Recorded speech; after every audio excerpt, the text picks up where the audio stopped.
Gandang araw sa inyong lahat. Kami ang inyong magiging tagapagkwento ngayon. Pangalan ko pala ay si Asis. At ako naman si Gumanid. Ang pamagat aming kwento ay Ay, Hinlawod, isang alamat ng panay.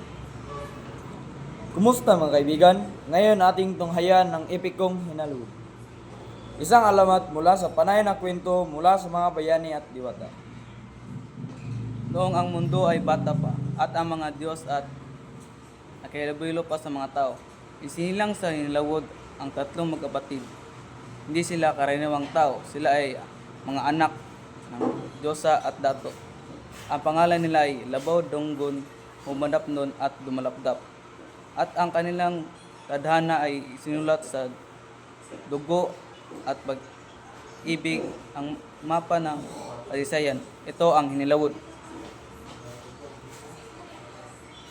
Ang Hinilawod ay isang sinaunang epiko ng mga suludnon sa panay na pagsasalaysay ng buhay, pakikipag sa palaran at kabayanihan ng tatlong magkakapatid na kambal. Sila ay sina Labaw, Donggon, Humadapnon at Dumalapdap. Ang mga anak nila Dato, Paubari at Alonsina, isang diwata. Nagsimula ang lahat sa pag-iibigan ni Dato, Paubari at Alonsina. Hindi sang-ayon ang ibang mga diwata sa kanilang pagsasama. Kaya't nagtago sila sa lupa ng mga tao. Dahil dito, nagalit ang ibang Diyos at nagpadala ng malaking baha upang sila'y mapahamak. Ngunit nakaligtas sila at nanirahan malapit sa ilog, Halawod. Dito isinilang ang kanilang tatlong anak na lalaki, na pawang may kakaibang lakas at kanya-kanyang mga katangian. Si Labaw, Donggon ay ang pinakamatapang. Si Humadapnon ay ang may matalinong estratehiya at si Dumalapdap ang pinakamabait. At ang kanilang mga pakikipag sa palaran ay puno ng mga laban, pag-ibig at mga hamon. Mula sa mga haginti hanggat sa mga diwata, ang kwento ay nagdadala sa atin ng isang mundo ng kabayanihan. Kaya simulan natin ang ating paglalakbay sa Hinilawod mula sa kanilang mga pagsubok hanggang sa kanilang mga tagumpay. Ating alamin ang mga kwento ng mga bayaning panay. Sa isang lupain ng panay, may tatlong magkapatid na sina Labaw, Donggon, Humadapnon at Dumalapdap. Isang araw si Labaw, Donggon ay naglakbay upang maghanap ng mapapangasawa. Hinarap niya ang mga halimaw at napangasawa si Anggoy Gimbitinan. Sumunod, nakuha rin niya si Abyang Durunon. Ngunit hindi pa siya nakontento at hinanap pa si Malitong Yawa.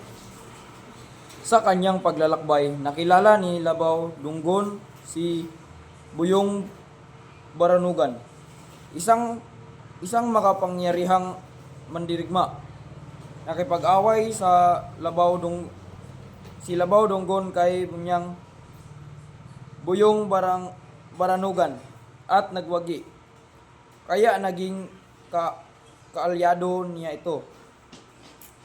Pagkatapos, nakipaglaban si Labaw, Donggon kay Saragnayan, isang makapangyarihang mandirigma na kinuha si Nagmalitong Yawa. Ang labanan nila ay naganap sa isang malampas na lugar. Si Saragnayan na may pangatawan na parang isang baboy ramo ay may dalang isang malaking espada, habang si Labaw, Donggon ay may dalang isang matalim na sibat. Sa unang suntok, si Saranggayan ay nagbigay ng isang malakas na hampas ng hangin. Ngunit si Labaw, Donggon ay nakaiwas at nagbigay ng isang mabilis na saksak sa kalaban. Si Saranggayan ay nagalit at nagbigay ng isang malakas na hampas sa lupa. Ngunit si Labaw, Donggon ay nakaiwas. Ngunit sa uli, si Saragnayan ay nagbigay ng isang malakas na hampas sa kalaban at nagwagi.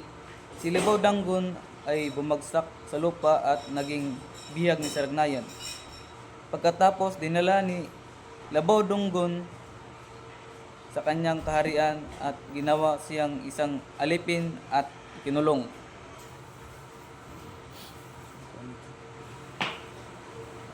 Manap man.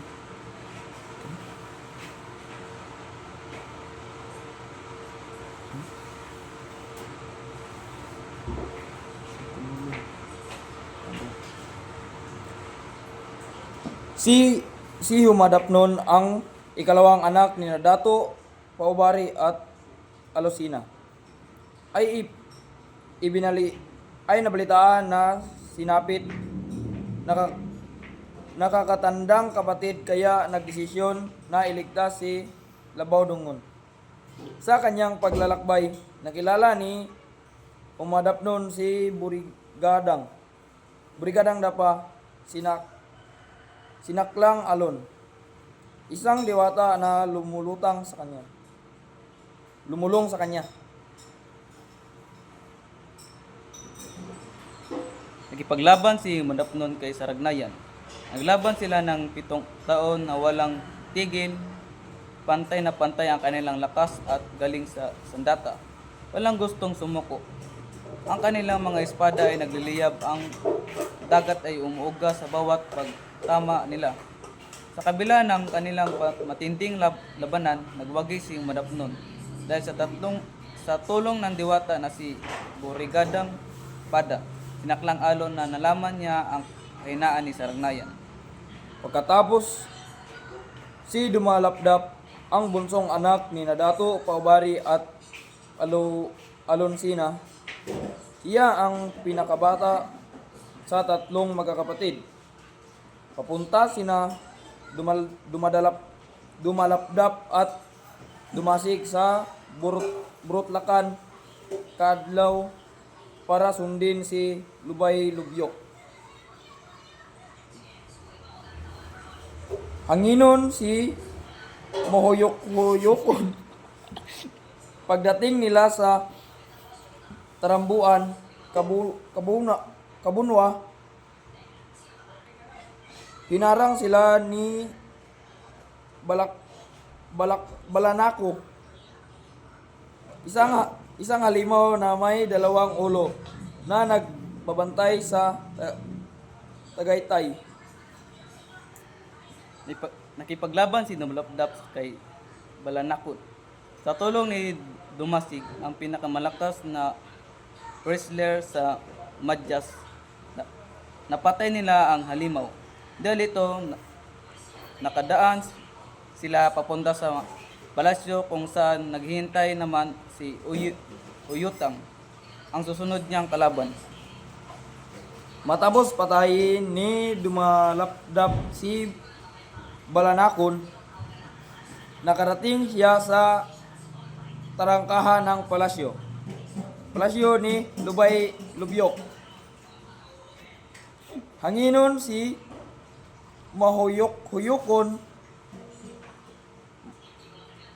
Doon nagbabantay si Uyutang, isang halimaw na parang malaking paniki na may matutulis at nakakalasong mga kuko.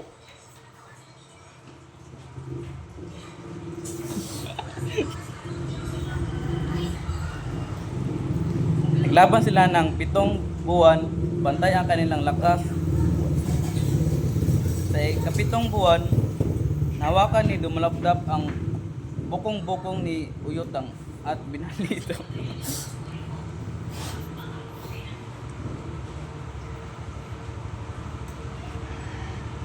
Pagkatapos,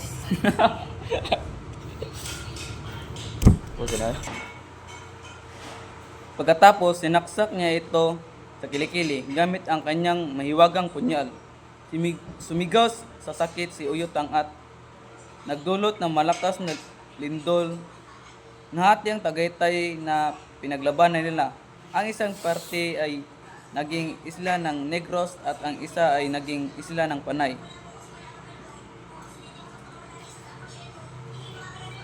Nung mamatay si Uyutang, malaya nang napakasalan ni Dumadalapdap si Lubay lubyok.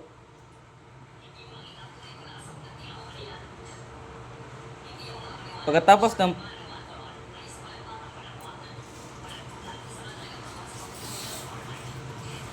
Pagkatapos ng lahat ng pagkikipagsapalan ni na Labaw Donggon, Umadapnon at Dumalapdap, at matapos nilang makauwi kasama ang kanya-kanyang mga asawa, nagkaroon ng malaking selebrasyon. Naganda sina Dato Paubari at kanilang ama ng napakalaking piging sa Halawud para ipagdiwang ang pagbabalik ng tatlo niyang anak. Nagkita-kita at nagsama-sama ulit ang buong pamilya.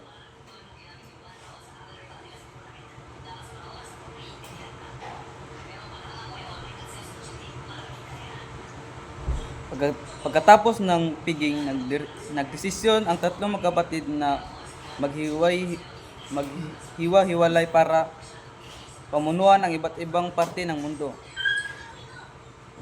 Pagkatapos ng lahat ng laban at pagsubok, naging payapa na ang buhay nila. Bawat isa ay naging hari sa kanya-kanyang kaharian. Si Madapnon ang naiwang namuno sa Panay kasama si Nagmalitong Yawa. At iyon na po ang lahat. Maraming salamat sa pagkikinig at panonood. God bless all. Thank you.